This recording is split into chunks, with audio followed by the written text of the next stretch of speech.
Hello friends, welcome to logical mind education. ఈరోజు మనకు news ఆర్టికల్లో వచ్చిన కొన్ని ఇంపార్టెంట్ అప్డేట్స్ డిఎస్సి కోసం ఏవైతే వచ్చాయో ఒకసారి మనం చూద్దామండి.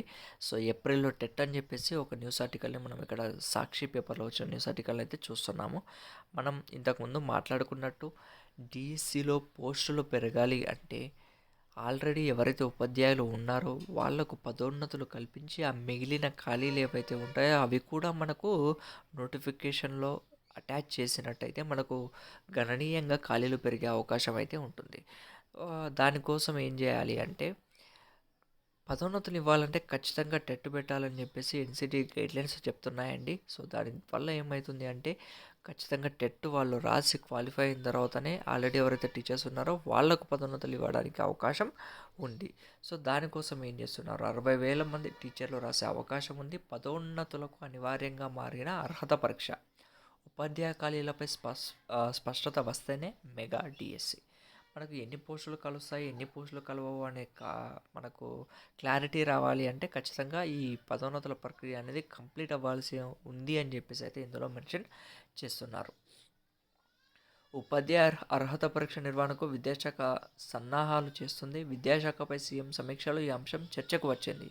ప్రభుత్వ టీచర్లకు పదోన్నతిని కల్పించడానికి టెట్ 1 అనివార్యమని అధికారులు సీఎంకు తెలిపారు. దీంతో వీలైనంత త్వరగా టెట్ నిర్వహించాలని సీఎం ఆదేశించినట్లు అధికారులు చెబుతున్నారు. ఈ నేపథ్యంలో ఏప్రిల్లో ఈ పరీక్ష నిర్వహించే అవకాశాలు కనిపిస్తున్నాయి. రాష్ట్రంలో 1.03 లక్షల మంది ప్రభుత్వ ఉపాధ్యాయులు 2012కు ముందు టెట్ లేకపోవడంతో అంతకుముందు ఉన్న దాదాపు 60,000 మంది టీచర్లకు ఈ అర్హత లేదు. మరోవైపు టెట్ ఉంటే తప్ప పదోన్నతులు కల్పించడానికి వీల్లేదని 2012లోనే కేంద్రం తెలిపింది. అయితే టెట్ పరీక్ష నిర్వహించే వరకు ఈ నిబంధన అమలు చేయలేమని పేర్కొంటూ ఉమ్మడి రాష్ట్ర ప్రభుత్వం అప్పట్లో మినహాయింపు ఇచ్చింది. కేంద్రం తాజాగా మరోసారి ఈ నిబంధనను తెరపైకి తేవడం, సుప్రీంకోర్టు కూడా టెట్ తప్పనిసరి అని తీర్పు ఇవ్వడంతో గత ఏడాది నుంచి పదోన్నతులు నిలిచిపోయాయి. మెగా డిఎస్సికి టెట్ ఆటంకం. రాష్ట్రంలో మెగా డిఎస్సి నిర్వహిస్తామని కాంగ్రెస్ ఎన్నికల మేనిఫెస్టోలో హామీ ఇచ్చింది. ఈ నేపథ్యంలోనే దీని అమలుకు అధికారులతో సీఎం చర్చించారు. మెగా డిఎస్సి చేపట్టాలంటే ఉపాధ్యాయ ఖాళీలపై స్పష్టత రావాలి. రాష్ట్రంలోని దాదాపు 10,000 స్కూల్ అసిస్టెంట్ పోస్టులకు సెకండరీ గ్రేడ్ ఉపాధ్యాయులకు పదోన్నతులు కల్పించడం ద్వారా భర్తీ చేస్తారు. ఇవి కాకుండా ఇప్పటికే 12,000 పోస్టులు ఖాళీగా ఉన్నాయి. వీటితో పాటు ఎస్జిటిలు మొత్తం కలిపి 22,000 టీచర్ పోస్టులు భర్తీ చేయాల్సి ఉంది. టెట్ లేని కారణంగా పదోన్నతులు ఇవ్వడం సాధ్యం కావడం లేదు. ఈ కారణంగానే టెట్ నిర్వహించాలని ప్రభుత్వం భావిస్తుంది.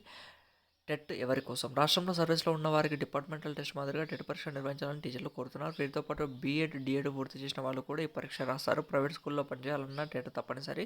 కాగా ఏడాదికి 2 సార్లు టెట్ చేపట్టాలని ప్రభుత్వ నిబంధనలు చెప్తున్నాయి. ఇది అమలుకు నోచుకోవడం లేదు. ఇప్పుడు సర్వీస్లో ఉన్న వారికి విధిగా టెట్ నిర్వహించాల్సిన పరిస్థితి నెలకొనడంతో అందరికీ కలిపి సాధారణ టెట్ నిర్వహించాలని విద్యాశాఖ ప్రభుత్వానికి నివేదించింది. 10th పరీక్షలు ముగిసిన వెంటనే ఏప్రిల్ మొదటి వారంలో టెట్ చేపట్టాలనే ఆలోచనలో ఉన్నారు. అయితే 45 ఏళ్లు దాటిన ఉపాధ్యాయులు టెట్ సన్నద్ధం అవ్వాల్సిన అవసరం ఉందని, పరీక్షలో ఇచ్చే సిలబస్లో కొంత కసరత్తు ఉంటుందని ఉపాధ్యాయ సంఘాలు అంటున్నాయి. దీన్ని దృష్టిలో ఉంచుకొని కొంత వ్యవధి ఇవ్వాలని డిమాండ్ పెరుగుతుంది. రైట్. అయితే మనకు ఏదైతే టెట్ ఎగ్జామినేషన్ జరుగుతుందో ఆల్రెడీ మనకు 6 నెలలకు ఒకసారి టెట్ నిర్వహించాల్సి ఉంటుంది. దానికి అనుగుణంగానే మనకు టెట్ నిర్వహించడంతో పాటు ఉపాధ్యాయులు కూడా అవసరం కాబట్టి 2 కలిపి నిర్వహించాలని చెప్పేసి అయితే మనం న్యూస్లో చూస్తున్నాం.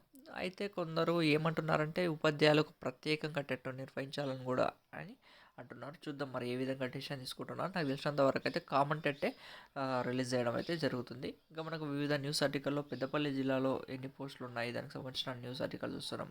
ఇంకా వివిధ డిస్ట్రిక్ట్స్లో వాళ్ళ డిస్ట్రిక్ట్ పేపర్లో చూస్తే మనకి ఎన్ని ఉన్నాయో మనం ఇక్కడ చూస్తున్నామండి. ఇది మనకు వాట్సాప్ అండ్ టెలిగ్రామ్ గ్రూపుల్లో ఆల్రెడీ పంపించడం జరిగింది. సో ఇలాంటి ఇన్ఫర్మేషన్ కోసం మీరు మన వాట్సాప్ అండ్ టెలిగ్రామ్ గ్రూపుల్లో జాయిన్ అయితే ఎప్పటికప్పుడు మీకు అయితే న్యూస్ అయితే అందించడం జరుగుతుంది.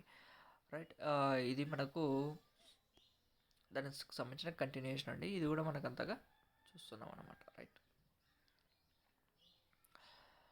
ఓకేనండి. సో ఇది మనకు డిఎస్సికి సంబంధించి లేటెస్ట్ ఇన్ఫర్మేషన్ అండి. సో మరిన్ని ఏమైనా అప్డేట్స్ ఉన్నా కూడా మన ఛానల్లో ఎప్పటికప్పుడు అప్డేట్ చేయడం జరుగుతుంది కాబట్టి ఛానల్ని ఖచ్చితంగా సబ్స్క్రైబ్ చేసుకోండి. Thank you friends.